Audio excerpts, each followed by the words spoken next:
अस्सलामुअलैकुम। पेशे खिदमत है Imran series horror number Shinkara. Next episode. खाबर और नुमानी काफ़ी देर से इमरान के कौशन का इंतज़ार कर रहे थे। आधे घंटे से ज़्यादा गुजर चुका था, लेकिन इमरान कोठी से बाहर नहीं आया। दोनों परेशान थे, ख़ास तौर पर उस स्याफाम लड़की की वजह से जो इंतहाई खौफनाक और भयानक नज़र आती थी और जिसकी आंखों में मकनातीसी चमक थी। वो रेस्टोरेंट में बैठे कोठी पर नज़र रखे हुए थे। खाबर ने चीफ को मुतला करने का फैसला किया। उसी लम्हे उन्होंने देखा कि स्याफाम लड़की ने कोठी का गेट खोला और सफ्तर की कार में अकेले बाहर निकली। खाबर ने फौरी फैसला किया नुमानी लड़की के पीछे जाए और वह खुद कोठी में जाकर इमरान और जोसेफ का हाल देखे। नुमानी ने कार लेकर स्याफाम लड़की का ताकुब शुरू कर दिया, जबकि खाबर कोठी की तरफ भागा। नुमानी मुनासिब फासला रखकर स्याफाम लड़की का ताकुब कर रहा था।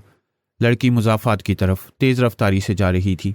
नुमानी ने सोचा कि इसे रोककर काबू करे, लेकिन अचानक लड़की ने खुद कार रोकी और बीच सड़क पर आकर खड़ी हो गई। उसने नुमानी को इशारा किया कि करीब आए। नुमानी मशीन पिस्टल लेकर कार से उतरा और लड़की की तरफ बढ़ा। लड़की ने बताया कि उसे मालूम है वो कौन है और क्यों ताकुब कर रहा है। जब नुमानी ने हथियार ताना तो लड़की ने अपनी साहराना ताकतों का मुजाहरा किया। पहले मशीन पिस्टल का मैगजीन खुद ब खुद निकाल दिया, फिर पिस्टल को इतना गर्म कर दिया कि वो मोम की तरह पिघल गया। फिर हथेली के झटके से नुमानी को दूर उछाल दिया और उसके सीने पर गैर मरई बोझ डाल दिया। स्याफाम लड़की ने अपना नाम शिंकारा बताया और नुमानी को इमरान के लिए पैगाम दिया। शिंकारा ने अपना खेल शुरू कर दिया है। मैं कहर बनकर उस पर टूट पड़ने वाली हूँ, उसे मेरी बात माननी ही होगी। फिर उसने नुमानी की कार को नज़रों से आग लगा दी और नुमानी बेहोश हो गया। खाबर ने कोठी में दाखिल होकर इमरान को बेहोश पाया और उसे होश में लाया। जोसेफ भी बेहोश था और दूसरे कमरे में 2 लड़कियों की बेसहारा लाशें पड़ी थीं। हैरतअंगेज तौर पर खून का एक कतरा भी नहीं था। इमरान ने बताया कि यह सब शिंकारा नामी स्या बदरू की कारिस्तानी है। इमरान ने फ़ौरन ब्लैक ज़ीरो X2 को फ़ोन किया और शिंकारा की सायराना ताकतों और धमकियों के बारे में बताया। ब्लैक ज़ीरो हैरान रह गया कि ये वही शिंकारा है जिसकी रवायती कहानियाँ अफ्रीका में मशहूर हैं। इमरान ने हदायत दी कि सीक्रेट सर्विस के तमाम मेंबर्स उसे तलाश करें और वो जहाँ दिखाई दे दूर से ही हलाक करें। इमरान ने ब्लैक ज़ीरो को बताया कि शिंकारा की असल शक्ल और सूरत जिस भी लड़की के जिस्म में दाखिल हो उस पर ज़ाहिर हो जाएगी, यानी स्याफाम और खौफनाक शक्ल। मेंबर्स को हुक्म दिया गया कि ऐसी किसी भी लड़की को देखते ही ख़त्म करें। जोसेफ को शिंकारा ने तवील मुद्दत के लिए बेहोश कर दिया था ताकि इमरान उससे मालूमात हासिल न कर सके। इमरान ने खाबर को हुक्म दिया कि जोसेफ को राना हाउस पहुंचाए और फिर शिंकारा की तलाश में लग जाए। उसी लम्हे इमरान को प्रोफेसर एल्बर्ट का ख्याल आया, जो हाजरात और बदरूहों से बात करने के लम्हे पाक एशिया का सबसे बड़ा माहिर था। इमरान ने फ़ौरन जमरूक में प्रोफेसर एल्बर्ट को फ़ोन किया और कहा कि वो आ रहे और घर पर रहें। फ़ोन पर इमरान ने अपना नाम प्रिंस ऑफ डम बताया, जिससे सेक्रेटरी हैरान रह गया। उधर अफ्रीकी जंगलों में आधी रात के वक्त सरदार ज़काटा अपने कबीले के जंगजों के साथ एक पहाड़ी गार की तरफ बढ़ रहा था। उन सब ने जिस्म पर सुर्ख मिट्टी मली हुई थी और उनकी आंखों में जंगली बिल्लियों जैसी चमक थी। सरदार ज़काटा ने अपने साथी सिंगारा को हुक्म दिया कि तीर अंदाज दरख्तों पर चढ़ जाएं और बाकी छुपे रहें। ज़काटा ने गार के धाने पर लगी कांटों वाली झाड़ियों को आग लगा दी। जब झाड़ियां जल गईं तो गार से एक लंबा तड़ंगा सायानुमा शख्स बाहर आया, जिसके जिस्म पर चमकदार नक्श थे और सर पर परिंदों के परों वाला ताज। ये ताकत देवता जागा रहा था। ज़काटा ने पीछे से हमला करके उसका ताज छीन लिया और जंगल की तरफ भागा। ताकत देवता पीछे भागा तो तीरंदाजों ने जहरीले तीर बरसाए और फिर कबाइलियों ने कुल्हाड़ों और नेज़ों से उसके टुकड़े कर दिए। ज़काटा ने फ़ख्र से ताज अपने सर पर रख लिया। ताज रखते ही उसे ज़बरदस्त झटका लगा और बिजली की लहरें उसके जिस्म में सरायत करने लगी। अब उसे ताकत देवता की ताकतें मिल रही थीं। जब संगारा को हकीकत मालूम हुई कि ज़काटा ने धोखे से उसके हाथों ताकत देवता को मरवाया तो वो गुस्से में ज़काटा पर झपटा, लेकिन ज़काटा ने अपनी नई ताकतों से हथेलियों का झटका देकर उसे दूर उछाल दिया। फिर ज़काटा ने आंखें बंद करके अपनी ताकत इस्तेमाल की और तमाम कबाइलियों को खून उगलते हुए तड़पा तड़पा कर हलाक कर दिया। अपनी फतह पर मगरूराना मुस्कुराहट के साथ वो जंगल में चला गया। शिंकारा ने फूलवती के जिस्म पर कब्जे के साथ उसके तमाम राब्ते और मालूमात भी हासिल कर ली थी। नुमानी को झटक कर वो मुजाफात से होती हुई जनूबी पहाड़ी सिलसिले की तरफ गई। एक अमूदी पहाड़ी के पास उसने मखसूस अंदाज में हॉर्न बजाया तो एक बड़ी चट्टान संदूक के ढक्कन की तरह उठ गई और सुरंगनुमा खुफिया रास्ता दिखाई दिया। ये ब्लैक ईगल्स नामी खुफिया तंजीम का ठिकाना था। शिंकारा कोड बताकर अंदर दाखिल हुई और ब्लैक ईगल्स के सरबराह जेकब से मिली। अपनी मकनातीसी नज़रों से उसे काबू करके उसने ब्लैक ईगल्स की क़यादत अपने हाथ में ले ली और अपना कोड नाम ब्लैक गर्ल रखा। शिंकारा ने ट्रांसमीटर के जरिए ब्लैक ईगल नंबर 3 सारगल से रब्ता किया और उसे कई अहकामात दिए। पहला हुक्म यह था कि इमरान की निगरानी शुरू की जाए, उसकी आमदोरफ्त पर नज़र रखी जाए और रिपोर्ट की जाए। शिंकारा ने खबरदार किया कि इमरान इंतहाई ख़तरनाक है और अगर कोई उसकी नज़र में आ गया तो जिंदा नहीं बचेगा। दूसरा हुक्म यह था कि सारगल पाक एशिया की 3 अहम शख्सियात सर जवाद, सेक्रेटरी वजारत खारजा सर सुल्तान और सर दावर मशहूर साइंसदान के फ़ोटोग्राफ मुहैया करे। उसने कहा, फ़ोटोग्राफ तो मिल जाएंगे, लेकिन सर दावर साइंसदान है और उनकी लेबॉर्ट्री और रिहाइशगाह का पता लगाना मुश्किल है। शिंकारा ने सख्ती से कहा कि तीनों के असली और ताज़ा फ़ोटोग्राफ हर हाल में चाहिए, वरना भयानक नताइज भुगतने होंगे। सारगल ने सहम कर हुक्म मान लिया। अचानक शिंकारा को अपनी साहिराना हिस्सियात से मालूम हुआ कि इमरान प्रोफेसर एल्बर्ट के पास जा रहे। ये जानकर वो बुरी तरह घबरा उठी, क्योंकि प्रोफेसर एल्बर्ट कदीम विच डॉक्टरों की रूहों से बात करने का इल्म जानता था। अगर उसने विच डॉक्टर्स अशोला की रूह बुला ली तो शिंकारा के लिए शदीद खतरा हो सकता था। शिंकारा ने फौरी तौर पर सारगल को हुक्म दिया कि जमरूक कॉलोनी में कोठी नंबर 11 प्रोफेसर एल्बर्ट का घर पर रॉकेटों और बमों से हमला करके उसे मुकम्मल तबाह कर दे और कोई शख्स जिंदा न बचे। ये इंतहाई इमरजेंसी हुक्म था। हुक्म देने के बाद शिंकारा शदीद बेचैन थी। उसका स्याह चेहरा मजीद तारीख हो गया और आंखों में अंगारे दहक रहे थे। वो परेशानी से इधर उधर टहलने लगी। उधर इमरान जिस कार में प्रोफेसर एल्बर्ट के पास जा रहा था, उसका टायर हाईवे पर ब्रस्ट हो गया। तेज़ रफ्तारी के बायस इमरान ने महारत से कार संभाली। डिग्गी में फालतू टायर भी नहीं था। इमरान ने रिस्ट वॉच के ट्रांसमीटर से सफ्तर को बुलाया। दोनों में इमरान की मखसूस मज़ाहिया अंदाज में बात हुई। छकड़ा गाड़ी, ठुमके और ससुराल के लतीफ़े होते रहे। 15-20 मिनट बाद सफ्तर अपनी पुरानी मगर तेज़ रफ्तार कार में आ गया। इमरान ने जमरूक का रुख किया। रास्ते में सफ्तर के सवालात का इमरान ने झुंझलाहट भरा जवाब दिया। वो ज़हनी तौर पर शिंकारा की वजह से बहुत परेशान था। जब वो जमरूक की कॉलोनी में दाखिल हुए तो सामने एक खौफनाक मंजर था। प्रोफेसर एल्बर्ट की कॉलोनी मलबे का ढेर बनी हुई थी, जिससे अभी तक धूल और धुआं उठ रहा था। हर तरफ लोग और पुलिस की गाड़ियां थीं। शिंकारा को हुक्म अमल में आ चुका था। सारगल ने प्रोफेसर एल्बर्ट के घर को तबाह कर दिया था। इमरान बौखलाकर कार से निकला और तबाहशुदा कोठी की तरफ भागता चला गया। खुले समुंदर में आकाश नामी बहरी जहाज़ अफ्रीका की तरफ रवां दवा था। उसमें जाशाल, उसके 100 से ज़ायद शागिर्द पुजारी और 200 वाइल्ड कमांडोज सवार थे। साथ जदीद असलहा और खुदाई की मशीनें भी थीं। जाशाल ने पहले शैतान के बड़े पुजारी से रब्ता किया था, जिसने उसे शिंकारा को काबू करने का पूरा तरीका बताया। अफ्रीकी जंगलों में जाकर सामीगान कबीले और सरदार जकाटा को ख़त्म करना, पुजारी शाताना को काबू करना, काशारा का दफनशुदा जिस्म निकालना और एक ख़ास अमल करके शिंकारा की रूह को काशारा के जिस्म में कैद करना। जाशाल ने काफरिस्तानी हुकाम से जहाज़ और कमांडोज हासिल कर लिए थे। जहाज़ के कैबिन में जाशाल मुसलसल मंतर पढ़ रहा था। उसके गिर्द सफ़ेद दायरा बना था, जिसके चारों तरफ सुर्ख निशानों पर दिया, मुर्दा छिपकली, उल्लू का सर और इंसानी खोपड़ी रखी थी। उसने अपनी खादमा रूह काचारी को बुलाया और हुक्म दिया कि सामीगान कबीले, सरदार जकाटा, ताकत देवता और पुजारन शाताना के बारे में मालूमात लाए। काचारी ने सामीगान कबीले का हाल देखने की कोशिश की, लेकिन उसे हर तरफ काले बादल, आग और खून दिखाई दिया। जब उसने बादलों को चीर कर अंदर झांकना चाहा तो तेज़ बिजली चमकी, जिससे उसकी आंखें सुर्ख हो गईं और वो अंधी हो गई। जाशाल ने गुस्से में आकर काचारी को बेकार करार दिया और उसे फना कर दिया। एक ज़ोरदार कड़ाके के साथ काचारी धुआं बनकर गायब हो गई। जाशाल का असूल था कि जो उसका काम ना कर सके उसे फना कर दिया जाए। फिर जाशाल ने मंत्र पढ़कर शेगाल को तलब किया। चिराग के शोले से एक स्याफाम ड्राउनी शक्ल का वजूद नमूदार हुआ, जिसकी आंखें बाहर को उभरी हुई थीं। होंठ मोटे और सुर्ख थे। एक हाथ में नेज़ा और दूसरे में सब्ज़ नाग था। जाशाल ने शिगाल को सामीगान कबीले की खबर लाने को हुक्म दिया और शिगाल फौरन गायब हो गया। इमरान प्रोफेसर एल्बर्ट की तबाहशुदा कोठी देखकर सख्ते में आ गया था। लोगों ने बताया कि गुंडों ने 2 कारों में आकर बमों से हमला किया और फरार हो गए। इमरान समझ गया कि यह शिंकारा का काम है, लेकिन उसी वक्त प्रोफेसर एल्बर्ट ने आकर उसके कंधे पर हाथ रखा। वो जिंदा सलामत थे। प्रोफेसर एल्बर्ट ने बताया कि इमरान के फ़ोन के बाद उन्हें एक अनजाने खौफ ने घेर लिया था। उन्होंने तमाम मुलाजमीन को छुट्टी दी और ख़ुद भी सामने वाली कोठी में अपने दोस्त कर्नल जमशेद के पास चले गए। थोड़ी ही देर बाद खौफनाक धमाके हुए और कोठी मलबे का ढेर बन गई। इमरान ने उन्हें बताया कि अभी भी खतरा है और जल्दी से उन्हें सफ्तर की कार में बिठाकर शहर की तरफ रवाना हो गया। कार में प्रोफेसर एल्बर्ट ने अपने इल्म से मालूम किया कि दुश्मन शिंकारा है। ये नाम लेते उनके चेहरे पर खौफ तारी हो गया। उसी लम्हे सामने एक स्याह कार की डिग्गी से ऑटोमेटिक रॉकेट लॉन्चर निकला और मिनी रॉकेट उनकी कार की तरफ आया। इमरान ने बर वक्त अपना और प्रोफेसर एल्बर्ट का सर झुका दिया। रॉकेट विंड स्क्रीन तोड़ता हुआ कार से गुजर गया और पीछे आने वाली कार से टकराकर उसके परखच्चे उड़ा दिए। सफ्तर ने महारत से कार को नशे में संभाला और उलटने से बचाया, लेकिन फिर सड़क से मशीन गनों से फायरिंग शुरू हो गई। इमरान ने सबको कार से निकालकर नशे में उतारा। प्रोफेसर एल्बर्ट सर पत्थर से टकराने की वजह से बेहोश हो गई। इमरान ने चट्टान की आड़ से मशीन पिस्टल से 4 गुंडों को गोलियां मारी, 3 फौरी हलाक और 1 जख्मी। जख्मी गुंडे मार्टिन ने बताया कि उन्हें सारगल ने भेजा था, जो शहर का मशहूर बदमाश और जेर ज़मीन दुनिया का बेताज बादशाह था।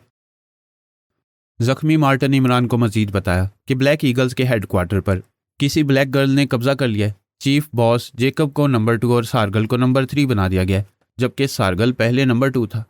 मार्टिन ने कहा कि वो किसी शिंकारा को नहीं जानता, लेकिन हो सकता है ब्लैक गर्ल वही हो, क्योंकि सारगल उसी के हुक्म से इमरान और प्रोफेसर एल्बर्ट को हलाक कराना चाहता था। इमरान ने पूछा कि मार्टिन इतनी आसानी से क्यों बता रहा है, तो मार्टिन ने कहा, तुम अली इमरान हो, मैं जानता हूँ तुम मुजरिमों से किस तरह जुबान खुलवाते हो, इसीलिए मैंने खुद ही सब बता दिया। इमरान ने पूछा कि सारगल और जेकब कहाँ हैं। मार्टिन ने बताया कि सारगल होटल पैराडाइज में होगा, क्योंकि वही उसका हेडक्वार्टर है। ब्लैक ईगल्स के हेडक्वार्टर का रास्ता शायद सारगल को भी नहीं मालूम, और चीफ बॉस जेकब हमेशा ट्रांसमीटर या टेलीफोन से ही हदायत देता था। इमरान ज़हनी तौर पर उलझ गया। शिंकारा ने तो कहा था कि उसे काशारा का जिस्म हासिल करने के लिए इमरान की ज़रूरत है, फिर वही उसे हलाक क्यों करवाना चाहती थी। इमरान मार्टिन से सवालात में इतना मसरूफ़ हो गया कि उसे पीछे से 8-10 और गुंडों की आमद का पता ना चला। सफदर को पहले ही पकड़ लिया गया। गुंडों ने इमरान को घेर लिया और हथियार फेंकने का हुक्म दिया। इमरान ने अपने मखसूस मज़ाही अंदाज में कहा, भाई मेरे पास एक ही गन है और उसमें गोली भी एक है। जब हाथ सर पर रखने का हुक्म मिला तो इमरान ने कहा, सर पर हाथ रखे तो मेरी विग गिर जाएगी और मैं गंजा नजर आने लगूंगा। अगर कहो तो सर पर पैर रखकर भाग जाऊं। गुंडे ने धमकी दी कि जहन्नुम वासिल कर देगा। तो इमरान ने पूछा, क्या तुम जहन्नुम के दारोगा हो? लेकिन जब इमरान मुड़ा तो उसके सर पर जोरदार ज़रब लगी और वो बेहोश हो गया। होश आया तो सफदर करीब बेहोश पड़ा था, लेकिन प्रोफेसर एल्बर्ट और मार्टिन दोनों गायब थे। गुंडों ने उन्हें मारने की बजाय बेहोश करके सिर्फ प्रोफेसर एल्बर्ट को अगवा कर लिया। इमरान ने वॉच ट्रांसमीटर से X2 को कॉल किया। X2 ने धारते हुए कहा, इमरान कहाँ से बोल रहे हो तुम्हें अपनी जिम्मेदारी का भी कोई एहसास है या नहीं? इमरान हकला गया। चीफ ने फौरी तौर पर दानिश मंजिल पहुंचने को हुक्म दिया। इमरान ने सफदर से कहा कि चीफ का गुस्सा सुनकर उसकी हालत खराब हो जाती है। सफदर हंस पड़ा। फिर दोनों तबाहाल कार छोड़कर पैदल चलने लगे। इमरान ने कहा कि अगर कोई अल्लाह का बंदा लिफ्ट दे दे तो वो उसकी आने वाली नस्लों के एहसानमंद होंगे। खुशकिस्मती से कार वाले ने रहम खाकर उन्हें लिफ्ट दे दी और वो शहर की तरफ रवाना हो गए। पाकेशिया सीक्रेट सर्विस के तमाम मेंबर जूलिया के फ्लैट में जमा थे। शिंकारा की तलाश नाकाम रही थी। ना शिंकारा मिली, ना सफदर की कार। चीफ ने हुक्म दिया कि सब जूलिया के फ्लैट में जमा हो। इमरान वहां आकर उन्हें हदायत देगा। खाबर ने सबको शिंकारा की तफसीलात बताईं और नुमानी ने अपने साथ होने वाले वाक़यात सुनाए। मशीन पिस्टल का पिघलना, कार का जलना, यह सुनकर सब मबहूत रह गए। खाबर ने अपने एहसासात बयान करते हुए कहा, मुझे महसूस हो रहा है कि हम बहुत जल्द शिंकारा के लिए दूर दराज का सफ़र करने वाले हैं और ऐसे हालात से गुजरेंगे जिनसे शायद पहले कभी ना गुजरे हों। नुमानी ने भी उसकी तायद की। तनवीर ने इसे फजूल और दकियानूसी बातें करार दिया, लेकिन खाबर ने कहा, मत मानो, लेकिन यह हकीकत है कि शिंकारा के मामले में हम बहुत जल्द किसी बड़ी मुसीबत में पड़ने वाले हैं। उसी लम्हे ज़मीन कांपी, जलजले जैसी गूंज उभरी और फ्लैट की तमाम लाइट्स बुझ गईं। नुमानी ने बताया कि कमरे में कोई और मौजूद है। उसने टॉर्च जलाई तो सबने शिंकारा को वहां खड़ा देखा। जूलिया ने फौरी तौर पर दराज से रिवॉल्वर निकाला और बाकियों ने भी असलहा संभाल लिया। शिंकारा खामोशी से मुस्कुरा रही थी, जैसे उसे उनके हथियारों की कोई परवाह न हो। जूलिया ने पूछा कि वो यहाँ क्यों आई है, तो शिंकारा ने बताया, मैं तुम सबको यहाँ से ले जाने आई हूँ, अफ्रीका के जंगलों में। उसने वजाहत की कि वो काशारा का जिस्म हासिल करना चाहती है, जो सिर्फ इमरान और मकाशो दिला सकते हैं। इमरान तैयार नहीं हो रहा, इसलिए अगर उसके साथियों को अफ्रीका पहुँचा दिया जाए तो इमरान उन्हें बचाने ज़रूर आएगा और तब उसे शिंकारा का काम भी करना पड़ेगा। शिंकारा ने कहा, यहाँ मेरी ताकतें महदूद हैं, लेकिन अफ्रीका के जंगलों में हज़ारों गुना बढ़ जाएंगी। तनवीर ने गुस्से में आकर शिंकारा पर फायरिंग कर दी, लेकिन शिंकारा के सामने शीशे की एक दीवार आ गई, जिसे गोलियां टकरा कर उचट गईं। जूलिया ने हुक्म दिया कि चारों तरफ से फायरिंग करें, लेकिन हर तरफ शीशे की दीवारें आ गईं। शिंकारा इत्मीनान से मुस्कुराती रही। इसी दौरान चौहान खामोशी से आंखें बंद किए कुछ पढ़ रहा था। शिंकारा ने चौंक कर गुर्राकर कहा, रुक जाओ, क्या पढ़ रहे हो तुम? और अपने हाथ से लहरें निकालकर चौहान के सीने पर मारी। चौहान बुरी तरह चीखने लगा, जैसे उसे जिंदा जलाया जा रहा हो, और फिर रोशनी के झमाके के साथ गायब हो गया। शिंकारा ने उसे अफ्रीका भेज दिया था। फिर शिंकारा ने दोनों हाथ फैलाकर जोर से हिलाए। बिजली कड़की, जमीन कांपी और जूलिया समेत तमाम साथी गिर पड़े। उनके सरों पर क़यामत टूट पड़ी और उन्होंने संभलने की हर कोशिश की, लेकिन बेसूद। उनके जहनों पर तारीकी ने गलबा पा लिया और सब बेहोश हो गए। शिंकारा का मंसूबा कामयाब हो रहा था। वह इमरान के तमाम साथियों को अफ्रीका के खौफनाक जंगलों में ले जाने वाली थी, ताकि इमरान को मजबूरन उसके पीछे आना पड़े। इमरान जैसे ही दानिश मंजिल के ऑपरेशन रूम में दाखिल हुआ, ब्लैक ज़ीरोज़ के एहतराम में फ़ौरन अपनी जगह से उठकर खड़ा हो गया। इमरान के चेहरे पर गहरी संजीदगी तारी थी और वह बेहद थका हुआ दिखाई दे रहा था। दरअसल हाईवे पर सफदर के साथ काफ़ी देर तक मुसलसल पैदल चलते रहने की वजह से उसकी टांगें शल हो चुकी थीं। फिर खुशकिस्मती से जब उन्हें गाड़ी वाले ने लिफ्ट दी तो उन्होंने किसी हद तक सुकून का सांस लिया था। वहां पहुंचकर इमरान ने सफदर को आराम की घर से वापस फ्लैट में जाने की हदायत की और खुद मुख्तलिफ टैक्सियां बदलता हुआ सीधा दानिश मंजिल आ गया। ऑपरेशन रूम में दाखिल होते ही वह धम से एक कुर्सी पर गिर सा गया। खैरियत तो है इमरान साहब, आप बेहद थके हुए दिखाई दे रहे हैं, कहाँ से आ रहे हैं आप? ब्लैक जीरो ने इमरान के थके हारे चेहरे को बगौर देखते हुए पूछा। वहीं से आ रहा हूँ, इमरान ने थके थके अंदाज में मुस्कुराते हुए जवाब दिया। कहाँ से? ब्लैक जीरो ने तजस्सुस से पूछा। जहाँ गया था, इमरान ने उसे पुरस्कार और गोलमोल अंदाज में कहा तो ब्लैक जीरो बेख्तियार मुस्कुरा दिया। यही तो पूछ रहा हूँ, कहाँ गए थे आप? वहीं जहाँ मुझे नहीं जाना चाहिए था, इमरान ने कहा। कहाँ नहीं जाना चाहिए था? ब्लैक जीरो ने उलझ कर पूछा। जहाँ गया था, इमरान ने उसी अंदाज में जवाब दिया तो ब्लैक जीरो इस बार बेख्तियार हंस दिया। उस जगह का कोई नाम तो होगा? ब्लैक जीरो ने बदस्तूर मुस्कुराते हुए पूछा। नाम? हाँ नाम तो है, मगर। इमरान ने बात अधूरी छोड़ दी। मगर? मगर क्या? ब्लैक जीरो ने कुछ ना समझने वाले अंदाज में पूछा। मगर नाम तो मैं तब रखूंगा ना जब वो राजी होगी, इमरान ने इंतहाई संजीदगी से कहा। राजी होगी क्या मतलब? मैं समझा नहीं, आप क्या कह रहे हैं? ब्लैक जीरो ने शदीद हैरानी से कहा। उसे वाकई इमरान की गोलमल बातों की समझ नहीं आ रही थी। अरे भाई, नाम होने वाले बच्चों के रखे जाते हैं, मैंने अपने होने वाले बच्चों के नाम सोच तो रखे हैं, मगर उन्हें रखूंगा तब जब जूलिया राजी होगी। बल्कि मसला जूलिया के राजी होने का नहीं, तनवीर का है, इमरान ने कहा तो ब्लैक जीरो एक बार फिर खिलखिलाकर हंस पड़ा। आप बातों को कहाँ से कहाँ ले जाते हैं? मैं आपसे पूछ क्या रहा हूँ और आप जवाब क्या दे रहे हैं? ब्लैक जीरो ने सर हिलाते हुए कहा। अच्छा तो तुम ही बता दो, क्या पूछ रहे हो तुम? इमरान ने मासूमियत से पूछा। आप कहाँ गए थे और इस तरह थक हार कर कहाँ से आ रहे हैं? ब्लैक जीरो ने बिलाखिर सीधा सवाल दाग दिया। हार कर तो नहीं, अलबत्ता थक कर जरूर आ रहा हूँ, और मैं अकेला नहीं थका, मेरे साथ थकने वाला सफदर भी है। ज़ाहिर 6 किलोमीटर पैदल चलते रहने के बाद कोई भी इंसान थक जाता है, फिर मैं और सफदर चल चल कर न थकते तो और क्या करते? इमरान ने मुसलसल बोलते हुए अपनी थकावट की वजह बयान की। 6 किलोमीटर पैदल चलने के लिए आपको मजबूर किसने किया था? ब्लैक जीरो ने मुस्कुराते हुए पूछा। उस स्या बदरू ने, जिसने मुझे अजीब उलझनों में मुब्तला कर दिया। इमरान ने मुंह बनाकर नागवारी से कहा। बदरू के कहने का मतलब है शिंकारा ने? ब्लैक जीरो ने चौंक कर हैरत से पूछा। हाँ, मादाम शिंकारा की ही बात कर रहा हूँ, ना जाने उसे कब और कैसे छुटकारा मिलेगा, इमरान ने मुंह बनाकर कहा। और फिर उसने ब्लैक जीरो का तमाम तर तफसीलात और सारी बातें बता दी। ओ, क्या आपको यकीन है कि प्रोफेसर एल्बर्ट को शिंकारा ने ही अगवा कराया होगा? ब्लैक जीरो ने तशवीश भरे लहजे में कहा। मुझ पर निगाह रखने वाली और कौन हो सकती है? ये काम शिंकारा का ही है, इमरान ने पूरी यकीन से कहा। लेकिन शिंकारा ने ऐसा क्यों किया है? उसे प्रोफेसर में क्या दिलचस्पी हो सकती है? ब्लैक जीरो ने हैरान होते हुए पूछा। प्रोफेसर एल्बर्ट हाजरात के लूम के माहिर हैं, वो बदरूहों को सामने लाने का फ़न जानता है। मैं प्रोफेसर एल्बर्ट से मिलने इसलिए गया था कि उसके ज़रिए शिंकारा की हकीकत मालूम कर सकूं, मगर शायद शिंकारा को मालूम हो गया था कि प्रोफेसर एल्बर्ट उसके लिए ख़तरनाक साबित हो सकता है, वो हमें उसकी असलियत बता सकता है, इसलिए उसने प्रोफेसर की कोठी पर हमला करा दिया। प्रोफेसर की कोठी को बमों से उड़ा दिया गया, लेकिन प्रोफेसर की किस्मत अच्छी थी जो इस जानलेवा हमले से बच निकला। बहरहाल मैं प्रोफेसर एल्बर्ट को राना हाउस ले जाना चाहता था ताकि वाकई मैं उसके पुरस्कार अलूम से शिंकारा के बारे में मालूमात हासिल कर सकूं, मगर शिंकारा ने रास्ते में हम पर हमला करा दिया। शिंकारा अब ब्लैक गर्ल बन गई है और उसने ब्लैक ईगल्स ग्रुप पर कब्जा कर लिया है ताकि वो उनसे यहाँ मुजरिमाना कार्रवाइयाँ करा सके। ब्लैक गर्ल के हुक्म से ही ब्लैक ईगल के आदमियों ने हम पर हमला किया। वह मुझे और सफदर को बेहोश करके प्रोफेसर एल्बर्ट को उठा कर ले गए, जो अब शिंकारा के कब्जे में है। इमरान ने ब्लैक जीरो को तमाम वाक़यात की तफसील बताते हुए कहा। यह शिंकारा तो हद से ज़्यादा खतरनाक साबित हो रही है। ब्लैक जीरो ने होंठ से कोड़ते हुए गहरी तशवीश का इजहार किया। वो एक भयानक बदरू है डियर, वो कुछ भी कर सकती है। उसका मुकाबला करने के लिए हमारा जदीद से जदीद असलहा भी काम नहीं आ सकता। असलहे के बल पर ना तो उसे नुकसान पहुंचाया जा सकता है और ना ही उसे फना किया जा सकता है। इमरान ने इंतहाई संजीदगी से सूरत हाल की नज़ाकत को वाज़ेह किया। तो फिर इसके लिए हमें क्या करना होगा? ब्लैक जीरो ने होंठ चबाते हुए पूछा। तुमने वो मुहावरा तो सुना होगा, लोहे को लोहा काटता है। शिंकारा अगर लोहा है तो उसको काटने के लिए अब मुझे भी लोहा ही बनना होगा, इमरान ने अज़म भरे लहजे में कहा। मैं समझा नहीं, ब्लैक जीरो ने हैरानी से कहा। अभी समझाता हूँ, पहले ये बताओ जोसेफ कहाँ है? इमरान ने पूछा। वो नीचे तय खाने में है, ब्लैक जीरो ने फ़ौरन जवाब दिया। क्या पोजीशन है उसकी? इमरान ने पूछा। वो बदस्तूर बेहोश है, मैंने उसे होश में लाने की हर मुमकिन कोशिश की थी, मगर उसे किसी भी तरह होश ही नहीं आ रहा। अलबत्ता उसकी ग़िज़ाई ज़रूरत पूरी करने के लिए मैं उसे वक्तन फ़वक्तन इंजेक्शंस देता रहता हूँ। ब्लैक जीरो ने अपनी कारकर्दगी की रिपोर्ट पेश की। ठीक है, मैं उसे देखता हूँ, उस शबे दिजूर को कैसे होश नहीं आता, इमरान ने मुंह बनाते हुए कहा। कॉफ़ी पियेंगे आप?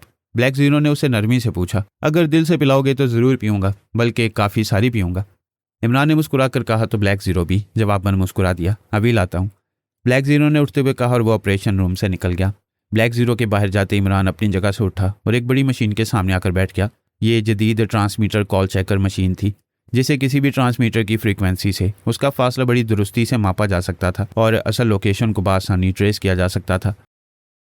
मार्टिन ने इमरान को जेकब की जो मखसूस फ्रीक्वेंसी बताई थी, इमरान उसे कॉल करके उसकी मौजूदा लोकेशन मालूम करना चाहता था। उसने मशाक हाथों से मशीन ऑन की। इसके मुख्तलिफ बटन प्रेस करते हुए उसने चंद डायल घुमाए और उस मशीन पर मार्टिन की बताई हुई फ्रीक्वेंसी एडजस्ट करने लगा। मशीन पर लगी एक बड़ी स्क्रीन फ़ौरन ऑन हुई। इमरान ने फिर चंद बटन प्रेस किए तो मशीन पर मौजूदा स्क्रीन पर शहर का एक तफसीली नक्शा सा फैलता चला गया। इससे नक्शे पर एक सुरख दायरा सा स्पार्क कर रहा था। इमरान मार्टिन की फ्रीक्वेंसी मिलाते हुए चंद बटन प्रेस करता और डायल घुमाता चला गया तो सुर्ख दायरे ने नक्शे पर वाज़े हरकत करना शुरू कर दी। फिर वो दायरा शहर के जनूबी हिस्से की तरफ आकर रुक गया और सुकड़ कर एक मखसूस इलाके पर स्पार्क करते हुए ग्रीन रंग में तब्दील हो गया। तो वो जनूबी पहाड़ियों में मौजूद है। इमरान ने नक्शे को बगौर और इत्मीनान से देखते हुए कहा। फिर उसने साइड टेबल की दराज से एक कागज़, पैड और एक कलम निकाला और इस पर कुछ लिखने में मसरूफ़ हो गया।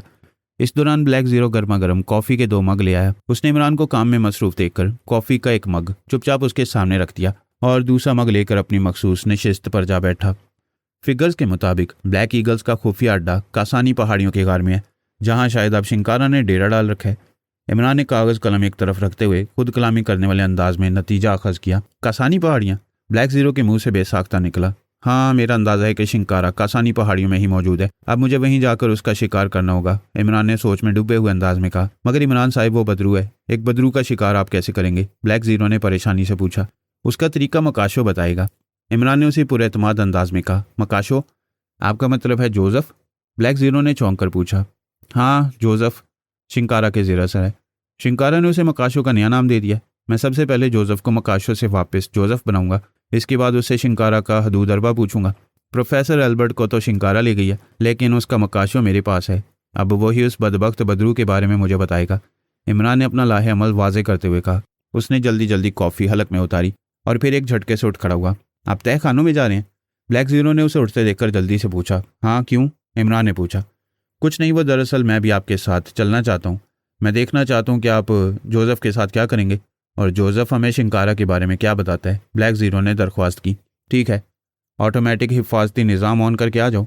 इमरान ने संजीदगी से इजाज़त दी तो ब्लैक ज़ीरो की आंखों में खुशी की चमक सी आ गई। इमरान का इतनी जल्दी और इस कदर आसानी से मान जाना उसके लिए बहुत बड़ी बात थी। इसलिए उसने कॉफ़ी का मग वहीं रखा और तेज़ी से दानिश मंजिल का खुदकार हिफाजती निज़ाम ऑन करने लगा। इस दौरान इमरान ऑपरेशन रूम से निकलकर तय खाने की तरफ जा चुका था। दूसरी जानिब शिंकारा इस वक्त एक छोटे से पत्थरों के बने तारीक कमरे में मौजूद थी। यह कमरा हर किस्म के सामान से बिल्कुल आरी था और इसमें एक अजीब सी तेज़ बू रची हुई थी। कमरे के दरमियान मोमबत्तियों का एक रोशन दायरा सा बना था।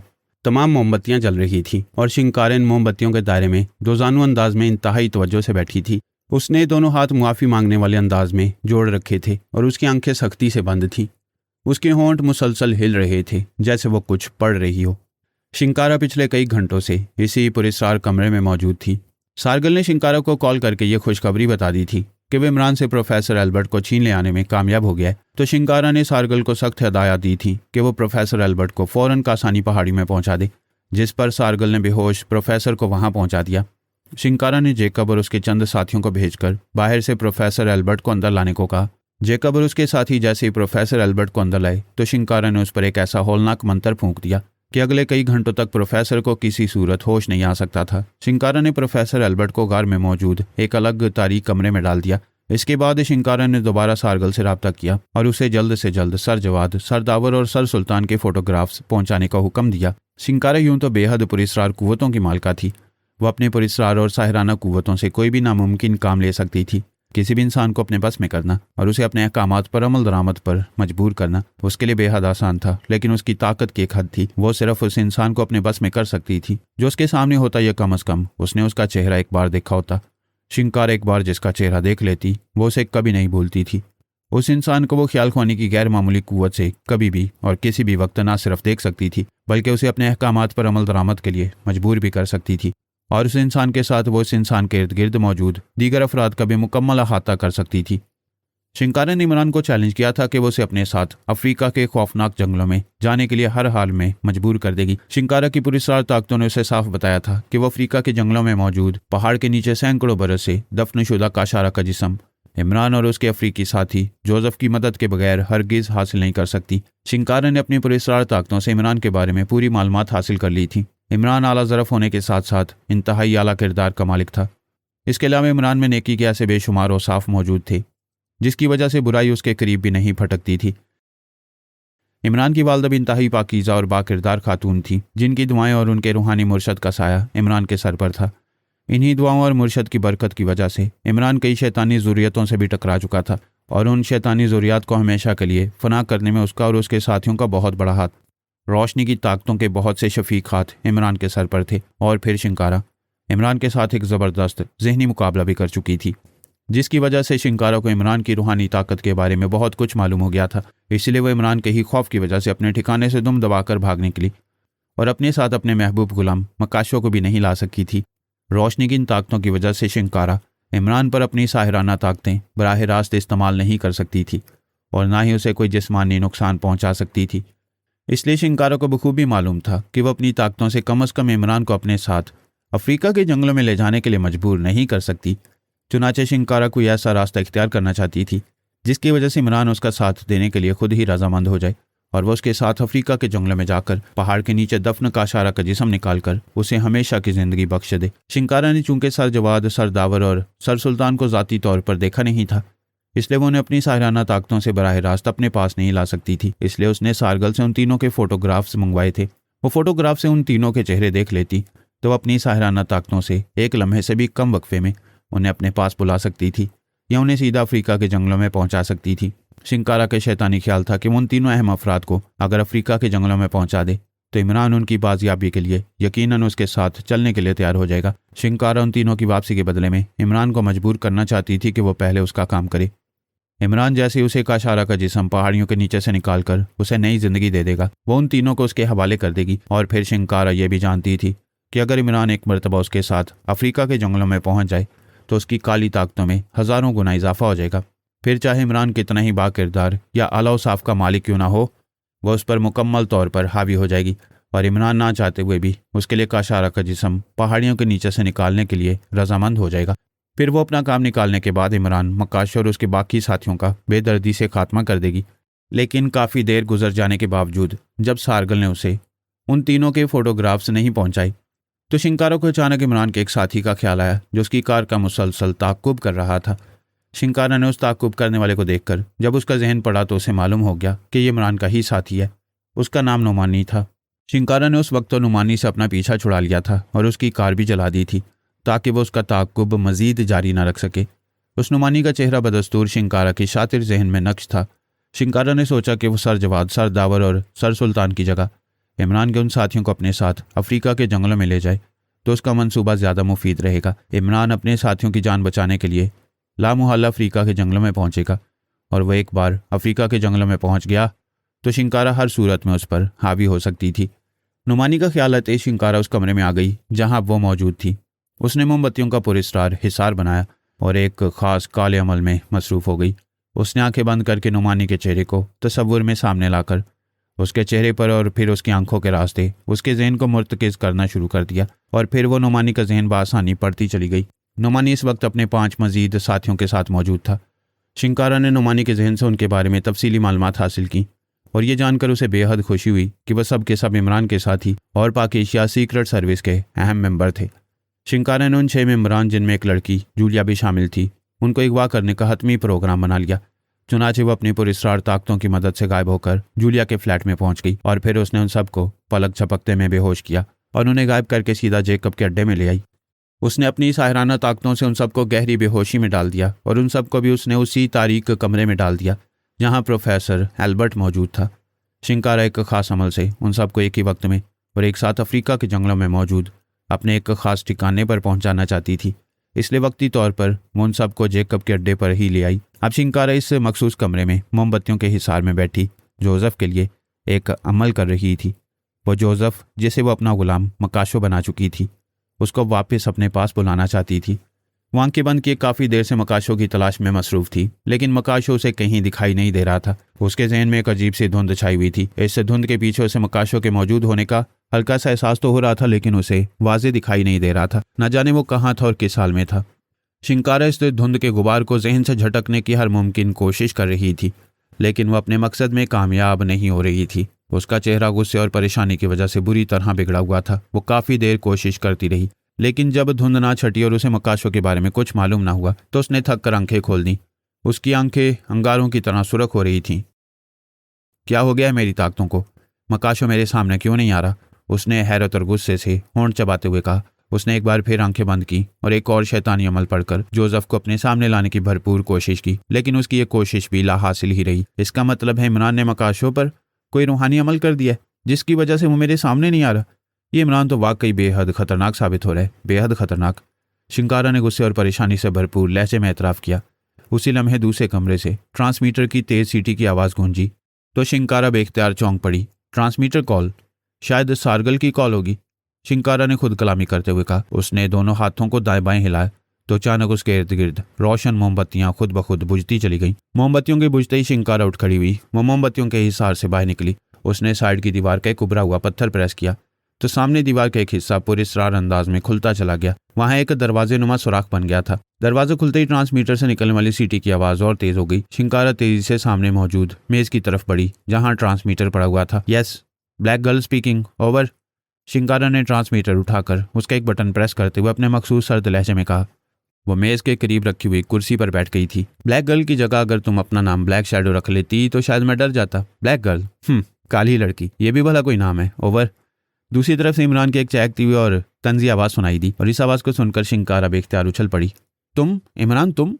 तुम्हें कैसे पता चला कि मैं यहाँ हूँ? और तुम्हें मेरे ट्रांसमीटर की फ्रीक्वेंसी का कैसे पता चल गया? शिंकारा ने हैरत की शिद्दत से आंखें फैलाते हुए बौखलाकर कहा। वो कहती है ना, दिमाग को दिमाग से राह होती है। तुम मेरे दिमाग तक रसाई हासिल करने की कोशिश करती रही और मैं तुम्हारे दिमाग में घुसने की सही में मसरूफ रहा। तुम तो कामयाब ना हो सकी, लेकिन मैं तुम्हारे दिमाग की 18वीं रग में पहुंचने में कामयाब हो गया और मुझे तुम्हारे ट्रांसमीटर की फ्रीक्वेंसी वहां से मिल गई। दूसरी तरफ से इमरान ने शौकी से भरपूर अंदाज में जवाब दिया। क्यों कॉल किया है? शिंकारा ने पुंकार कर गुस्से से कहा।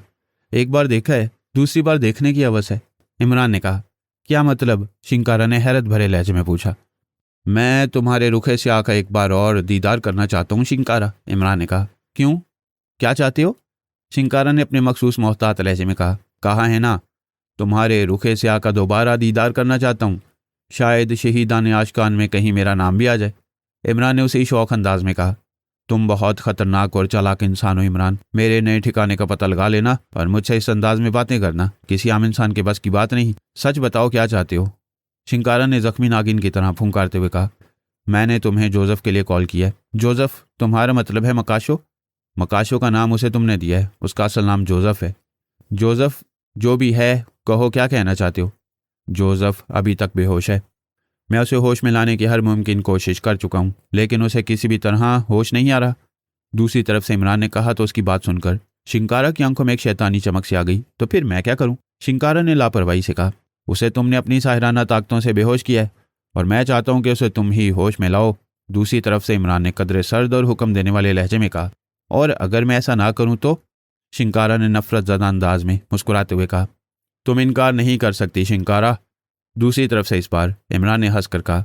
उसकी हंसी में गहरा तंज था जिसे शिंकारा ने वाज़े तौर पर महसूस कर लिया। इनकार नहीं कर सकती? क्यों, ऐसा तुम कैसे कह सकते हो? शिंकारा ने चौंक कर पूछा।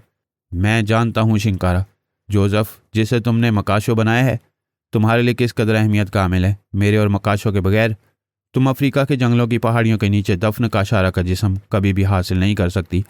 अगर मैं हलाक हो गया तो मकाशो भी तुम्हारे लिए बेकार हो जाएगा और अगर मकाशो हलाक हो जाए तो मैं भी तुम्हारे किसी काम नहीं आ सकूंगा। दूसरी तरफ से इमरान ने हकीकत बयान की तो शिंकारा के चेहरे पर एक रंग सा आकर गुजर गया।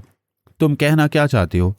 शिंकारा ने सरसराते हुए और कदरे घबराए हुए लहजे में कहा। मैं जानता हूँ शिंकारा कि तुम असल में कौन हो और तुम मुझसे और जोसेफ से क्या काम लेना चाहती हो। तुम काशारा के जिस्म में दाखिल होकर हमेशा की जिंदगी हासिल करना चाहती हो और ये काम सिर्फ मैं और तुम्हारा मकाशो ही कर सकती हैं। हम दोनों के बगैर तुम अधूरी हो, कतई अधूरी। अगर मेरे कहने पर तुमने जोसेफ को होश ना दिलाया तो फिर मैं उसे अपने हाथों से हलाक कर दूंगा, क्योंकि मैं नाकारा और बेकार इंसानों का वजूद बर्दाश्त नहीं करता। जोसेफ इस वक्त मेरे लिए बेकार हो चुका है, इसलिए मैं उसे हलाक भी कर सकता हूँ। अगर तुम मुझे उस जोसेफ को अपने लिए कारामद रखना चाहती हो तो तुम्हें उसे होश में लाना होगा, हर सूरत में और हर हाल में, समझी तुम? दूसरी तरफ से इमरान की गुराहट भरी धमकी आमेज आवाज़ सुनाई दी। तो शिंकारा ने बेख्तियार होंठ भींच लिए। क्या तुम मकाशों के साथ अफ्रीका के जंगलों में जाने के लिए तैयार हो? शिंकारा ने चंद लम्हे तवक्कुफ के बाद शर्त पेश की। ये बात की बात है, पहले तुम जोसेफ को होश में लाओ। इमरान ने दो टोका। ठीक है, तुम उसे लेकर मेरे ठिकाने पर आ जाओ, शिंकारा ने हार मानते हुए कहा। ओके, मैं पहुंच रहा हूं, ओवर एंड ऑल। दूसरी तरफ से इमरान ने कहा और इसके साथ ही उसने राब्ता मुनक़ता कर दिया। तुम्हें और मकाशों को मेरे साथ अफ्रीका के जंगलों में जाना ही पड़ेगा, हर हाल में और हर कीमत पर। तुम्हारे साथ ही मेरे कब्जे में है। अगर तुमने मेरी बात ना मानी तो मैं उन सबको एक एक करके तुम्हारे सामने हलाक कर दूंगी, शिंकारा ने ट्रांसमीटर ऑफ करके फुंकारते हुए कहा और एक झटके से उठ खड़ी हुई। उसका चेहरा पहले से कहीं ज्यादा स्याह और खौफनाक हो गया था। उसके चेहरे पर चट्टानों की सी सख्ती दिखाई दे रही थी, जैसे उसने कोई अहम और इंतहाई सख्त फैसला कर लिया हो। उधर अफ्रीका के जंगलात में एक अलग ही भयानक खेल जारी था। क्या हुआ? तुम इस कदर खौफजदा क्यों हो शालाग? बूढ़े शालाग को इस कदर बौखलाया हुआ देखकर सरदार ज़काटा ने भी घबराहट ज़दा लहजे में कहा, शिंकारा। बूढ़े शालाग के मुंह से खौफ से सरसराती आवाज़ निकली। शिंकारा? क्या हुआ है शिंकारा को? सरदार ज़काटा ने उसे बेताब अंदाज में पूछा। शिंकारा को? ओ नहीं, मैं तुम्हें नहीं बताऊंगा, मैं तुम्हें कुछ नहीं बताऊंगा, बूढ़े शालाग ने जल्दी से बात छुपाते हुए कहा। तो उसकी बात सुनकर सरदार ज़काटा और पुजारन शाताना दोनों चौंक पड़े। नहीं बता सकते? क्या मतलब? ये तुम क्या कह रहे हो शालाग? सरदार ज़काटा ने दोबारा गुस्से में आते हुए कहा। शिंकारा तुम्हारी पहुंच से बहुत दूर चली गई है सरदार ज़काटा, अब तुम उसे किसी भी सूरत में हासिल नहीं कर सकते, बूढ़े शालाग ने इंकशाफ किया। शालाग, मैं ताकत देवता हूँ और तुम ताकत देवता के सामने इस अंदाज में बात नहीं कर सकते। इससे पहले कि मुझे गुस्सा आ जाए, बताओ क्या मामला है? क्या छुपा रहे हो तुम मुझसे? सरदार ज़काटा ने बूढ़े शालाग को सुरख आंखों से घूरते हुए धमकी दी। मैं तुमसे क्या छुपाऊंगा सरदार ज़काटा? जो कुछ भी है बहुत जल्द तुम्हारे सामने आ जाएगा, लेकिन जो कुछ भी तुम्हारे सामने आएगा वो तुम्हारे लिए और शाताना के लिए बेहद हौलनाक होगा, इस कदर हौलनाक जिसका तुम तस्वुर भी नहीं कर सकते, बूढ़े शालाग ने संभले हुए और पुरस्कार लहजे में कहा। ये क्या कह रहे ताकत देवता? बूढ़े शालाग की बात सुनकर पुजारन शाताना ने खौफ भरे अंदाज में ज़काटा से पूछा। मैं जो कह रहा हूँ उसे गौर से सुनो शाताना, तुम इस सरदार ज़काटा के साथ जो शैतानी खेल खेल रही हो उसे बाज आ जाओ। सरदार ज़काटा ने बज़ाहिर ताकत देवता को हलाक करके उसका मुकद्दस ताज हासिल कर लिया, मगर अभी इसके पास ताकत देवता की महान ताकतें नहीं आई हैं। इसके मुकाबले में तुम अब भी ताकतवर हो। अपनी ताकतों का इस्तेमाल करो और सरदार ज़काटा को हलाक कर दो, अभी और इसी वक्त। ये मेरा हुक्म है। अगर तुमने मेरा हुक्म ना माना तो मैं तुम्हें हमेशा के लिए फना कर दूंगा। उसकी बात सुनकर पुजारन शाताना का रंग उड़ गया।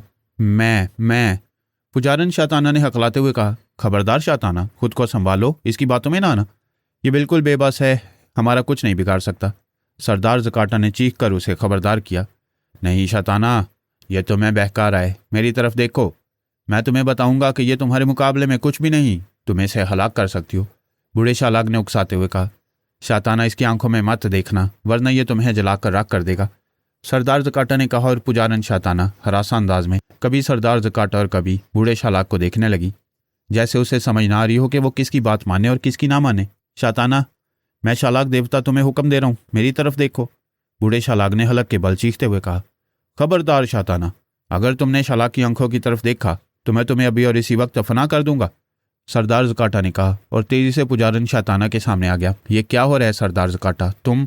शाताना ने सरदार ज़काटा की तरफ घबराई हुई नजरों से देखते हुए कहा। शालाग हमें चक्कर देने की कोशिश कर रहा है शाताना, तुम जाओ यहाँ से, मैं इसे खुद सब कुछ उगलवा लूंगा, जाओ यहाँ से, सरदार ज़काटा ने सख्त लहजे में कहा। नहीं शाताना, मेरी बात मान जाओ, ये अपना काम निकल जाने के बाद तुम्हें भी फना कर देगा, जल्दी करो, इस पर शर्माका रंग का मंत्र फूंक दो, ये उसी वक्त बेबस हो जाएगा और फिर ये खुद ही सारी सच्चाई उगल देगा जो इसके दिल में होगी, शालाग ने उसी तरह चीखते हुए कहा। शाताना, तुमसे मैंने महाशैतान की कसम खाकर वादा किया है कि मैं तुम्हें अपनी मलका बनाऊंगा और शिंकारा की आदि ताकतें तुम्हें दूंगा, क्या तुम्हें मेरी कसम पर एतबार नहीं? सरदार ज़काटा ने पुजारन शाताना की आंखों में आंखें डालकर देखते हुए कहा। यह झूठ बोल रहा है शाताना, इसकी कसम भी इसकी तरह झूठी है, बूढ़ा शालाग चीखा। जाओ शाताना, जाओ यहाँ से, सरदार ज़काटा ने कहा।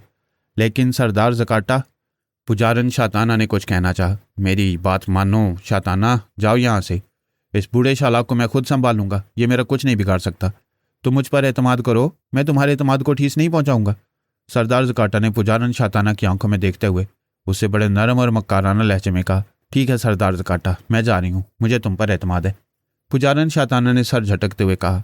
तो सरदार ज़काटा की आंखों में बेपनाह चमक आ गई। तुम बहुत बड़ी गलती कर रही हो शाताना, अभी वक्त है, मेरी बात मान जाओ और इस बदबख्त को हलाक कर दो, बूढ़े शालाग ने आखिरी कोशिश करते हुए कहा। नहीं शालाग, मैं तुम्हारा नहीं, सरदार ज़काटा का साथ दूंगी। इसके पास ताकत देवता का ताज है। ताकत देवता तुमसे बड़ा देवता था जिसे सरदार ज़काटा ने हलाक कर दिया है। अगर ये ताकत देवता को हलाक कर सकता है तो फिर तुम इसके सामने क्या हैसियत रखते हो? और फिर सरदार ज़काटा ने महाशैतान की कसम खाई है। मुझे इसकी कसम पर मुकम्मल एतमाद है। ये मुझे धोखा नहीं देगा, कभी नहीं, पुजारन शाताना ने कहा। तो सरदार ज़काटा का चेहरा खिल उठा, जबकि बूढ़ा शालाग हुर्रा कर रह गया। इससे पहले कि वो कुछ कहता, पुजारन शाताना ने आंखें बंद की और अपने दोनों हाथ फैलाकर दाएं बाएं लहराने लगी। उसी लम्हे उसके गिर्द तेज रोशनी चमकी और वह अचानक वहां से गायब हो गई। पुजारन शाताना को गायब होते देखकर सरदार ज़काटा की आंखों की चमक कई गुना बढ़ गई, जबकि बूढ़ा शालाग गुस्से और नफरत से बल खाकर रह गया। तुम अपनी चाल में नाकाम हो गए हो शालाग। तुम शाताना को मेरे खिलाफ बहकाकर उसे अपनी तरफ रागिब करना चाहते थे, मगर देख लो, शैताना तुमसे ज्यादा मुझ पर एतमाद करती है। सरदार ज़काटा ने शालाग की तरफ देखते हुए तमस्कराना अंदाज में कहा। तो बूढ़ा शालाग हुर्रा कर रह गया। तुम कुछ भी कर लो सरदार ज़काटा, मगर तुम अपने मकसद में कामयाब नहीं हो सकोगे। ना मैं तुम्हें शिंकारा के बारे में बताऊंगा कि वो कहाँ है, और ना ही मैं तुम्हें उसे काबू करने का तरीका बताऊंगा। शिंकारा को काबू करने और उसे अपने ताबे करने का तरीका सिर्फ मैं जानता हूँ। अगर तुमने मुझे हलाक कर दिया तो तुम ये कभी नहीं जान सकोगे कि शिंकारा कहाँ है और उसे किस तरह काबू करके ताबे किया जा सकता है। बूढ़े शालाग ने धमकी दी। मैं जानता हूँ, इसीलिए तो तुम अब तक जिंदा हो शालाग। रही बात तुम्हारी जुबान खुलवाने की, तो ये मेरे लिए कोई मसला नहीं, सरदार ज़काटा ने कहा। उसके होंठों पर यकलख्त जहरंगेज मुस्कुराहट उभर आई थी। वो दाईं तरफ दीवार की तरफ बढ़ा और उसने हाथ ऊंचा करके दीवार के साथ लगी हुई जलती मशाल को उतार लिया और फिर वह उस मशाल को लेकर बूढ़े शालाग के सामने आ गया। ये तुम क्या कर रहे हो? क्या करना चाहते हो तुम? बूढ़े शालाग ने उसकी तरफ कदरे घबराई हुई नजरों से देखते हुए कहा। तुम्हारे जिस्म एक आशूका नाक का जहर है शालाग। जहर तो अपना असर बाद में दिखाएगा, लेकिन अगर मैं अभी तुम्हारे जिस्म में आग लगा दूं तो तुम्हारा जिस्म एक लम्हे में जल जाएगा और तुम्हें दूसरा सांस लेने का मौका भी नहीं मिलेगा। काशोका नाक के जहर की वजह से तुम एक लम्हे में राख बन जाओगे, सरदार ज़काटा ने जहरीले और जालिमाना लहजे में कहा। मुझे जलाकर तुम शिंकारा का क्या करोगे? उसे काबू करने और ताबे करने का तरीका किससे पूछोगे? बूढ़े शालाग ने तंजिया लहजे में कहा। तुम भूल रहे हो शालाग, आग में मैं तुम्हारा जिस्म जला रहा हूँ। जैसे ही तुम्हारा जिस्म जलकर राख होगा, तुम्हारी बदरू आज़ाद हो जाएगी। मैं तुम्हारी बदरू को सिंगाम जादू से काबू कर लूंगा और फिर जब मैं तुम्हारी बदरू को जंगल की जहरीली दलदल में डुबकियां दूंगा तो वह मुझे सब कुछ बता देगी, सब कुछ। सरदार ज़काटा ने भयानक अंदाज में मुस्कुराते हुए कहा। ओ नहीं नहीं सरदार ज़काटा, तुम ऐसा नहीं कर सकते। उसकी बात सुनकर बूढ़े शालाग ने बेहद घबराए हुए लहजे में कहा। मैं हर कदम सोच समझ कर उठाने वालों में से हूँ शालाग। अगर तुम वाकई अजियतनाक मौत नहीं मरना चाहते तो खुद ही बता दो, सरदार ज़काटा ने शैतानी अंदाज में मुस्कुराते हुए कहा। ठीक है सरदार ज़काटा, मैं तुम्हें सब कुछ बताने के लिए तैयार हूं, मगर बूढ़े शालाग ने जैसे हथियार डालते हुए कहा। उसके चेहरे पर बेपनाह खौफ था, जैसे वो वाकई सरदार ज़काटा के जलाने के इक़दाम से डर गया हो। मगर क्या शालाग? सरदार ज़काटा ने पूछा। तुमने मुझसे ये वादा तो कर लिया कि अगर मैं तुम्हें शिंकारा को काबू और उसे ताबे करने का तरीका बता दूंगा तो तुम मुझे जिंदा छोड़ दोगे, लेकिन तुम्हें इस वादे के साथ एक वादा और भी करना पड़ेगा। बूढ़े शालाग ने शर्त रखी। कैसा वादा? सरदार ज़काटा ने चौंक कर कहा। ये कि जब तुम उसे अपने ताबे करोगे तो उसे एक दिन और एक रात के लिए मेरे हवाले करोगे। बूढ़े शालाग ने उसे गौर से देखते हुए कहा। वो किस लिए? सरदार ज़काटा ने चौंक कर पूछा। मैं उससे दायमी जिंदगी और जवानी हासिल करूंगा और फिर मैं हमेशा के लिए काली दुनिया में चला जाऊंगा। बूढ़े शालाग ने अपना मकसद बताया। अगर ये बात है तो फिर ठीक है, शिंकारा को ताबे करके उसे एक दिन और एक रात के लिए मैं तुम्हारे हवाले कर दूंगा। सरदार ज़काटा ने जल्दी से हामी भर ली। अपने इस वादे से मुक्कर तो नहीं जाओगे? बूढ़े शालाग ने तस्दीक चाही। नहीं, बिल्कुल नहीं, सरदार ज़काटा ने जल्दी से जवाब देते हुए यकीन दिलाया। तो ठीक है, मैं तुम्हें सब कुछ बता देता हूँ, बूढ़े शालाग ने कहा। पहले ये बताओ, जब तुमने आंखें बंद की थीं ये देखने के लिए कि शिंकारा कहाँ है और क्या कर रही है, तो तुमने यकदम घबराकर आंखें क्यों खोल दी थीं? सरदार ज़काटा ने अपना पुराना सवाल दोहराया। मैंने शिंकारा को एक मुसीबत में देखा था, बूढ़े शालाग ने कहा। शिंकारा और मुसीबत, क्या मतलब? सरदार ज़काटा ने बुरी तरह से चौंक कर कहा। हाँ, ये सच है, बूढ़े शालाग ने कहा। और फिर वह सरदार ज़काटा को शिंकारा की मुसीबत के बारे में तफसीलन बताने लगा, जिसे सुनकर सरदार ज़काटा की आंखें हैरत की शिद्दत से फैलती चली गईं। ये कैसे हो गया? ये कैसे मुमकिन है? सरदार ज़काटा ने परेशानी के आलम में कहा। घबराओ नहीं सरदार ज़काटा, शिंकारा के लिए मुसीबत आर्जी है। बहुत जल्द वो इस मुसीबत से निजात हासिल कर लेगी। मुसीबत से आज़ाद होते ही वो उन लोगों के खिलाफ काम करेगी जिन्होंने उसे मुसीबत में मुब्तला किया है। वो उन लोगों पर और उनके मुल्क के अवाम पर इस कदर कहर तोड़ेगी जिसका वो तसव्वुर भी नहीं कर सकते। इसके बाद शिंकारा की वापसी होगी। वो इन जंगलों में वापस आएगी काशारा का जिस्म हासिल करने के लिए। जब तक वो काशारा का जिस्म हासिल नहीं कर लेती उस वक्त तक वो चैन से नहीं बैठेगी। एक बात मैं तुम्हें और बता दूं, शिंकारा की जब वापसी होगी तो वो आग और तूफान का पैकर बनकर यहाँ आएगी। इन जंगलों में भी वो हर तरफ तबाही और बर्बादी फैला देगी। खास तौर पर वो उन अफराद के खिलाफ काम करेगी जो उसे हासिल करके अपने ताबे करना चाहते हैं। उसे काबू करने और उसे अपने ताबे करने का तरीका तो मैं तुम्हें बता दूंगा, लेकिन साथ साथ मैं तुम्हें यह भी बता दूं कि तुम्हारे लिए भी शिंकारा को रोकना और उसे काबू करना मुश्किल हो जाएगा। वो तुम्हारे लिए भी इंतहाई खतरनाक साबित होगी। बूढ़े शालाग ने तफसील बताते हुए मुतनब्बा किया। वो बात की बातें हैं।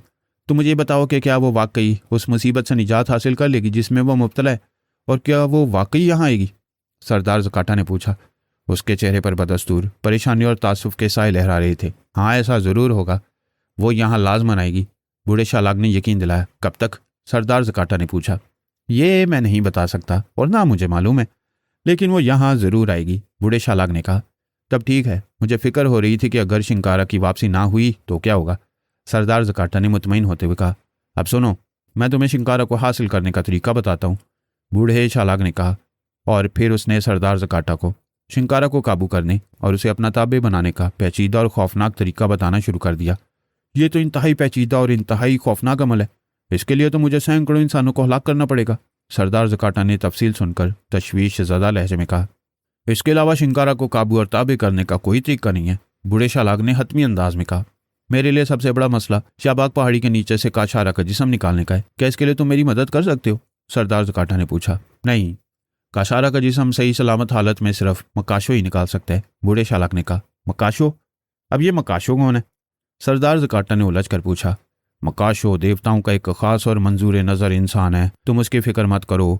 शिंकारा जब भी यहाँ आएगी उसे साथ ही लाएगी, बूढ़े शालाग ने जवाब देते हुए तसल्ली दी। ठीक है, और कोई खास बात है तो वो भी बता दो, सरदार ज़काटा ने कहा। हाँ, एक बात और है, बूढ़े शालाग ने इस बात में सर हिलाते हुए कहा। वो क्या है? सरदार ज़काटा ने झोंक कर कहा। शिंकारा के हसूल के लिए बहुत सी शैतानी ताकतें हरकत में आ रही हैं, जिनमें से शैतानों का एक बड़ा नुमाइंदा जिसका नाम ज़ाशाल है यहाँ आ रहा है। वो अपने सायरों की फौज और जदीद दुनिया के जंगजू अफराद को बिला रहा है, जिनके पास बेशुमार आतिशी असला है। तुम्हें सबसे पहले उन्हें यहाँ आने से रोकना होगा। अगर वो यहाँ आ गया तो तुम्हारे लिए बहुत बड़ी मुसीबतें खड़ी कर देगा। वो इस वक्त समुंदर में सफ़र कर रहा है, उसे यहाँ पहुँचने में अभी कई माह लगेंगे। लेकिन मेरा मशवरा है कि तुम सबसे पहले उस ज़ाशाल की तरफ ध्यान दो। तुम्हारे पास धक्षु जादू है, उस जादू का इस्तेमाल करके समुंदर में स्यासायों को भेज दो। वो ज़ाशाल को उसकी फ़ौज के साथ ही समुंदर बुर्द कर देंगे और ज़ाशाल का ख़तरा हमेशा हमेशा के लिए तुम्हारे सर से टल जाएगा। बूढ़े शालाग ने एक और बड़े ख़तरे की तफसील बताते हुए कहा। दक्षु जादू? ठीक है, ये काम मैं आज बल्कि अभी कर लूँगा।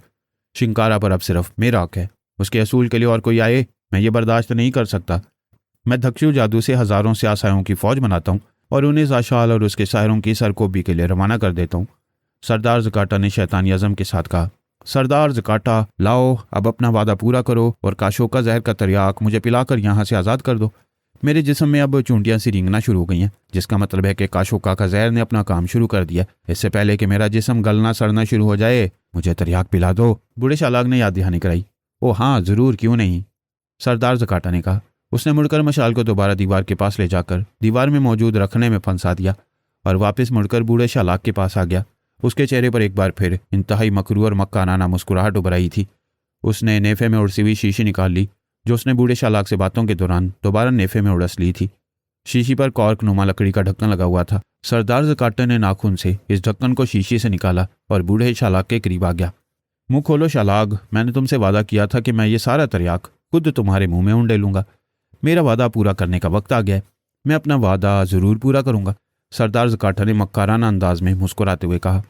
सरदार ज़काटा की बात सुनकर बूढ़े शालाग की आंखों में बेपनाह चमक आ गई। उसने सर उठाकर जल्दी से मुंह खोल लिया। सरदार ज़काटा ने हाथ बढ़ाकर शीशी में मौजूद स्याल बूढ़े शालाग के मुंह में उंडेल दिया, जिसे बूढ़े शालाग ने जल्दी से निकल लिया। सरदार ज़काटा ने शीशी का सारा स्याल बूढ़े शालाग के मुंह में उंडेला और पीछे हटाया। उसने खाली शीशी को एक तरफ उछाल दिया। तुम्हारा खेल ख़त्म हो गया है शालाग, सरदार ज़काटा ने शालाग की तरफ देखते हुए बड़े तंजिया लहजे में कहा। तो उसकी बात सुनकर बूढ़ा शालाग बुरी तरह से चौंक उठा। खेल ख़त्म हो गया, क्या मतलब? बूढ़े शालाग ने हकला कर कहा। उसके चेहरे पर अचानक अजीब सा खौफ तारी हो गया। तुम क्या समझते हो शालाग, क्या मैंने तुम्हें काशोका नाक के जहर का तरियाक पिलाया है? ये तुम क्या कह रहे हो सरदार ज़काटा? अगर ये काशोका नाक के जहर का तरियाक नहीं था तो और क्या था? बूढ़े शालाग ने हकलाते हुए कहा। काशोक का नाक का जहर? सरदार ज़काटा ने रुक रुक कर कहा तो बूढ़े शालाक के चेहरे पर जलजले के तासुरात फैल गए। काशोक का नाक का जहर? मगर यह कैसे हो सकता है? तुमने तो कहा था कि। बूढ़े शालाक ने लरजते हुए लहजे में कहा, मैंने तुमसे झूठ कहा था शालाक। पहले मैंने तुम्हारी आंखों में सिर्फ काशोक का नाक की राख डाली थी, जिससे तुम्हारा जिस्म नीला हो गया। काशोक का नाक की राख की वजह से तुम हलाक नहीं हो सकते थे, क्योंकि काशोक का नाक को जलाकर राख करने से पहले ही मैंने उसका सारा जहर निकाल दिया था, जो अब मैंने तुम्हें दिया है। मैं इतना अहमक नहीं हूं कि शिंकारा का राज जाने बगैर तुम्हें हलाक कर देता। वो सब मैंने तुम्हें डराने और खौफजदा करने के लिए किया था, और इसीलिए मैंने वादा किया था कि मैं यह तरियाक तुम्हें अपने हाथों से पिलाऊंगा। तुम मेरे धोखे में आ गए। अब काशोक का नाक का जहर तुम्हारे जिस्म में दाखिल हो चुका है। अब तुम चंद ही लम्हों में गल सड़ जाओगे। तुम्हारा वजूद हमेशा हमेशा के लिए ख़त्म हो जाएगा। सरदार ज़काटा ने शैतानी अंदाज में हंसते हुए सारी हकीकत बयान कर दी। तुम धोखेबाज, तुमने मेरे साथ धोखा किया। तुम सरदार शालाग ने बुरी तरह से चीखते हुए कहा। ज़काटा का दूसरा नाम धोखा और फरेब ही है शालाग। अब तुम यहाँ अपनी भयानक मौत का इंतजार करो। मैं जाशाल और उसके साहरों की फौज का इंतजाम करने जा रहा हूँ। वो सब यहाँ कभी नहीं पहुँच सकेंगे, कभी नहीं, सरदार ज़काटा ने कहा और जोर जोर से कहके लगाने लगा। उसी लम्हे बूढ़े शालाक को जोर जोर से झटके लगने लगे। नहीं, तुम इस तरह मेरे साथ धोखा नहीं कर सकते सरदार ज़काटा, तुमने महाशैतान की कसम खाई थी। बूढ़े शालाक ने बुरी तरह से चीखते हुए दुहाई दी, लेकिन सरदार ज़काटा बदस्तूर बेरहमी से कहके लगा रहा था। बूढ़े शालाक के जिस्म को मुसलसल झटके लग रहे थे। फिर अचानक उसके कानों, नाक और मुंह से खून फूट निकला। उसी लम्हे उसके जिस्म से धुआं निकलने लगा तो वह और ज्यादा भयानक अंदाज में चीखने लगा। थोड़ी ही देर में बूढ़े शालाक का जिस्म यूं उबलने लगा जैसे पानी डालने पर चूना उबलने लगता है। उसके जिस्म का गोश्त और हड्डियां गल गल कर उसके जिस्म और तख्ते पर बह रही थी और गार में तेज बू भरती जा रही थी। बूढ़े शालाक की चीखें बिल आखिर दम तोड़ गई और उसका सारा जिस्म काशोक का नाक के खतरनाक जहर की वजह से गल कर मलगोबे का ढेर बन गया। जैसे ही बूढ़ा शालाक मलगोबा बना, सरदार ज़काटा मुड़ा और अपनी मखसूस मुतकब्बिराना चाल चलता हुआ गार से बाहर निकल आया। फिर वो गार के धाने की तरफ देखने लगा। उसने धाने की तरफ दोनों हाथ फैलाकर दाएं बाएं लहराए और आंखें बंद करके कुछ मंत्र पढ़ने लगा। फिर उसने आंखें खोलकर दोनों हाथों को जोर से झटका तो अचानक जोरदार आवाज़ के साथ ज़मीन दहलने लगी और फिर अचानक खौफनाक गिड़गिड़ाहट की आवाज़ के साथ उसके सामने मौजूद पहाड़ी बैठती चली गई। देखते ही देखते इस पहाड़ी का गार यूं गायब हो गया जैसे कभी वहां किसी गार का वजूद ही ना था।